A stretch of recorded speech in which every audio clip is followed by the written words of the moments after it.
All right, everyone. The thankfully outgoing persecutor, Jack Smith, has weighed in, and the DOJ released its report, dropping it at midnight, by the way, on Donald Trump with regards to the case that Jack Smith was pertinent to, and saying it's basically sour grapes mode when you think about it. Jack Smith's like, well, he would have been convicted. It's like, it reminded me of an episode of Scooby-Doo. You know the old cartoons? I think there's like 12 iterations of it at this point, but I mean the original gangsta ones. And at the end, it's always, I would have gotten away with it if it weren't for you meddling kids. That's basically what Jack Smith's opinion is. Well, we would have been able to convict you, but then you got elected. The American people saved Donald Trump, which is hysterical. You're effectively admitting to the machinations of democracy being useful. When you really think about it. In a roundabout way, you're actually admitting that Donald Trump was using the levers of democracy. You're claiming that he was just trying to save himself. Oh, the only reason he ran is because he was being prosecuted. That's not true, but it is an interesting hypothesis, and it's definitely sour grapes, and it's definitely hysterical to me. Liberals now have to grapple with the fact that in the final report, it's basically, hey, because of democracy, Donald Trump cannot be convicted of anything. I mean, you can. He did get convicted in the hush money case, of course, but that doesn't even make any difference because there's no punishment available. And these other cases now have completely dropped off of the face of the earth. Liberals, several years ago, were constantly talking about the cases against him. Fulton, where the DA got thrown off the case. Jack Smith and the special counsel with the Mar-a-Lago, which they thought was, they were going to nail Trump to the wall. He's going to be in a jail cell, which he's not. Jack Smith is gone. Trump is coming in. The Alvin Bragg case, basically all of these cases, they expected that Donald Trump is a unique villain. And this is something that I've said for years. I can believe that Donald Trump is uniquely villainous, or I can assume that he's part of the general structure of sociopolitics and big money. He's a billionaire, multi-billionaire. And so, of course, he's committed crimes. Don't try to fucking, shake on me, my dude. Of course he's committed crimes. Both misdemeanors and felonies. So have I. So have all of you.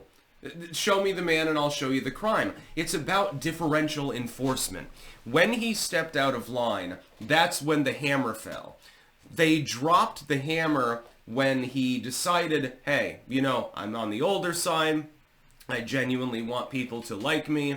I want the American people to be healthier and safer because I want to be remembered fondly by the American people. It's for egotistical purposes partially. Part of it really is just Trump's ego. But he tried to do a good job. Prior presidents, in many cases, will make big promises that sound really good, but then they never follow through with them. Donald Trump genuinely followed through, and that's what pissed off the Uniparty. The fact is that the Uniparty is all about promising people populism and giving them globalism. That's basically their purpose, because it makes them more money. Donald Trump said, fuck it, and he decided, no, I promised him populism, I'm going to give him populism. And they went crazy. This is what happened. I have a feeling that during the 2016 election, by the way, Donald Trump effectively conned his fellow billionaires and politically associated elites. I have a feeling he conned them. At first, they believed he was joking when he ran for the presidency. When he entered the Republican primaries in the 2016 election, I think they genuinely thought, okay, Trump is up to his old tricks again. He's going to release a book tomorrow. He's going to sell more steaks. He's opening a casino. He's just trying to get attention, effectively.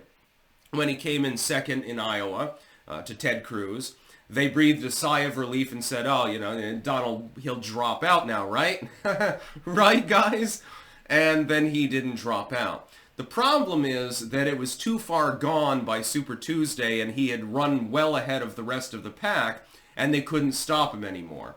And then he managed to steamroll Hillary Clinton, and he just did the same to Kamala in an even more humiliating defeat, which doesn't surprise me.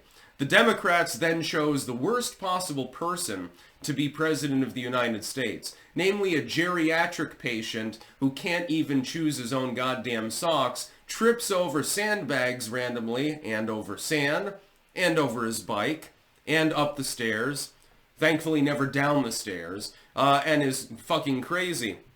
And unfortunately, in order to jury-rig him into office and make it seem plausible, they had to appease the left. So they got a DEI hire, which is Kamala Harris, somebody who's not white, not male, not Christian, probably not straight, we don't, you never know, etc. And there was never any possibility, once Biden had to stand down, that they were going to win the election. When I made my election predictions, I was very careful to say, well, it's like a 90% chance that Trump will win. In my mind, though, it was more like, it's a 100% chance. There's no chance of Kamala Harris ever being elected. I pointed out several times, it's just not believable. To think of her in the Oval Office being president of the United States never made fucking sense. The Democrats fucked up.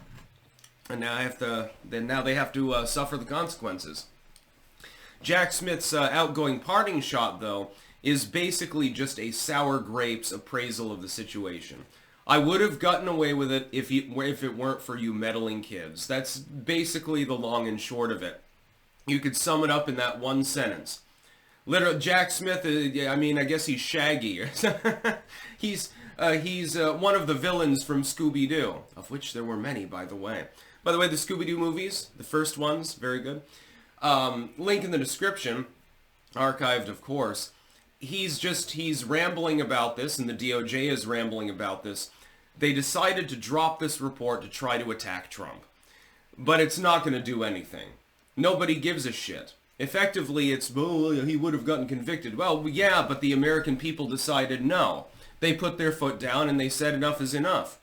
They're more worried about the gas prices than they are the fact that the President of the United States will be someone who was legally persecuted. That makes sense. It's called democracy. Ironically enough, he's called an enemy of democracy by his detractors, of which, again, there are tens of millions. That's why they tried to kill him twice. He's been legally persecuted. He's been almost assassinated on 2 different occasions, possibly 3. We're still not sure about that airport incident during the primaries, etc., etc., etc. The man's been dragged through court. He's been drained of hundreds of millions of dollars. He's been persecuted on 4 or 5 different legal levels.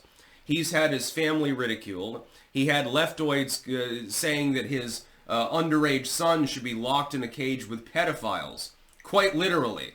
What more can the man possibly suffer before you believe he's actually dedicated to a just cause?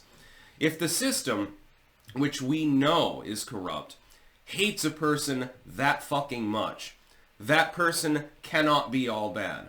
They've got to have at least a few good ideas. They've got to have at least some principles, or they wouldn't be treated in that manner, especially when they're in the upper echelon of society.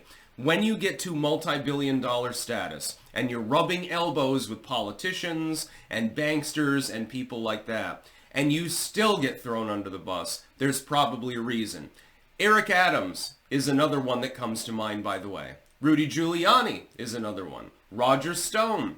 Many people associated with Trump, his ideology, or that simply topically, in Eric Adams' case, decided to rub the Biden administration the wrong way, they all seem to be prosecuted. Wow, what a coincidence. It's almost like they've got dossiers on everyone in power, and you're fine until you step out of line.